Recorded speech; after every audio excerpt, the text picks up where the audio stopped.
लेकिन एक सवाल कि कैसी आजादी। पिछले 20 दिनों से रांची के जयपाल सिंह मुंडा स्टेडियम में आंदोलन कर रहे साथियों, जिनमें भूख हड़ताल पर बैठे देवेंद्र नाथ महतो जी, जो सदर अस्पताल रांची में भर्ती थे, और वो बार बार कह रहे हैं कि हमको स्वस्थ लग रहा है, हमको ठीक लग रहा है, हमको ठीक लग रहा है, हमें धरना स्थल पर जाने दीजिए, हमें धरना स्थल पर जाने दीजिए, हमें आज की तिरंगा मार्च में शामिल होने दीजिए, और उन्हें जबरदस्ती हॉस्पिटल में नजरबंद किया जा रहा है। तो यही सवाल है कि कैसी आजादी। आजादी का मतलब केवल विदेशी ताकतों से, विदेशी शासन से आजाद होना नहीं था। आजादी का मतलब था भूख से आजादी, भय से आजादी, भ्रष्टाचार से आजादी, लाचारी, गरीबी, बेबसी से आजादी, अन्याय से, जुल्म से, शोषण से आजादी। आज आप जुल्म कर रहे हैं। एक व्यक्ति जो पिछले 11-12 दिनों से भूख हड़ताल पर है, जो अस्पताल की बेड पर है, वो अपनी इच्छा से जाना चाहता है तिरंगा यात्रा में, और आप उसे रोक रहे हैं। ये कैसा लोकतांत्रिक व्यवहार है? ये कैसा आजादी का सलूक आप उनके साथ कर रहे हैं भाई? आप ठीक है, आप अगर उनके स्वास्थ्य की चिंता आपको है तो आप उन्हें एम्बुलेंस के साथ ले जाए तिरंगा मार्च में, आप फिर उन्हें वापस अस्पताल ले आए। लेकिन वो व्यक्ति स्वयं कह रहा है, अरे भाई भूख हड़ताल करना तो अपराध नहीं है। क्या उसके हाथ में लाठियां हैं, डंडे हैं, गोली है, बारूद है, बम है, जो जाकर कहीं बम का धमाका करेगा, किसी के सीने पे गोलियां दागने का काम करेगा? वो एक भूख हड़ताल पर बैठा नौजवान है, जिसने भूख हड़ताल के माध्यम से इस राज्य के नौजवानों के लिए उस क्रांति जो हो रही, उस क्रांति में अपनी सहयोग देने का काम किया है। और जिस प्रकार से रांची पुलिस उनको हॉस्पिटल से बाहर आने नहीं दे रही है, मैं माननीय मुख्यमंत्री महोदय से स्पष्ट कहूंगा, ये कैसा स्वतंत्रता दिवस है आज?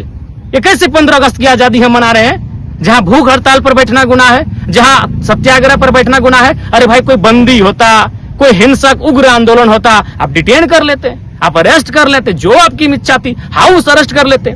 लेकिन एक भूख हड़ताल पर, जो 12-13 दिनों से भूख हड़ताल पर बैठा शख्स है, उसको आप जबरदस्ती हॉस्पिटल में, जिस प्रकार की वीडियो फुटेज सामने आ रहे हैं, हॉस्पिटल में बंद कर रहे हैं, उसे घेर कर रख रहे हैं, ये कतई उचित नहीं है। ये ना लोकतांत्रिक मूल्य है, ना ये हमारी स्वतंत्रता का अनुभव है। ये हमारी लोकतांत्रिक और स्वतंत्रता दोनों ही मूल्यों पर प्रहार कर रही है। मैं रांची जिला प्रशासन को स्पष्ट कहना चाहूंगा, ये व्यवहार उचित नहीं है। आपका यह व्यवहार इस आंदोलन को उग्र बनाएगा। और फिलहाल देवेंद्र नाथ महतो जी के साथ पूरा झारखंड खड़ा है, जयराम कुमार महतो खड़ा है। उन पर आंच भी आएगी तो फिर उसका खामियाजा आप भुगतेंगे। इसलिए मैं माननीय मुख्यमंत्री महोदय से स्पष्ट कहना चाहूंगा कि 15 अगस्त आजादी का दिन है, तो किसी व्यक्ति की वो आजादी से रोका क्यों जा रहा है? क्या वो अपराधी है? अरे अगर जेल में बंद कोई अपराधी भी होगा तो उसे 15 अगस्त के कार्यक्रम में सम्मिलित होने का अधिकार है। जब वो कह रहा है कि हम मानसिक रूप से, शारीरिक रूप से हमारा दिल इजाजत दे रहा है कि हम उस कार्यक्रम में जा सकते हैं, तो भूख हड़ताल के व्यक्ति को रोकने की आवश्यकता क्या? इतनी तो कमजोर, इतनी तो डरपोक सरकार नहीं होनी चाहिए, इतना तो डरपोक और कमजोर जिला प्रशासन को नहीं होना चाहिए। इतने भयभीत क्यों हैं आप कि भूख हड़ताल बैठा व्यक्ति को अब जाने की अनुमति नहीं दे रहे हैं? कहीं ना कहीं इसमें साजिश की बदबू आ रही है, और उस साजिश की बदबू से पूरे राज्य के नौजवान पर्दाफाश करेंगे आपका। मैं और राज्य के नौजवानों से भी आग्रह करूंगा कि जिस प्रकार से आंदोलनकारियों के साथ, छात्र नेता देवेंद्र जी के साथ, अन्य साथियों के साथ दुर्व्यवहार किया जा रहा है, उस दुर्व्यवहार के खिलाफ एकजुट होने की आवश्यकता है। और जो आंदोलन चल रहा है उसे और उग्रता देने की, आक्रामकता देने की आवश्यकता है, और सहयोग और समर्थन देने की आवश्यकता है।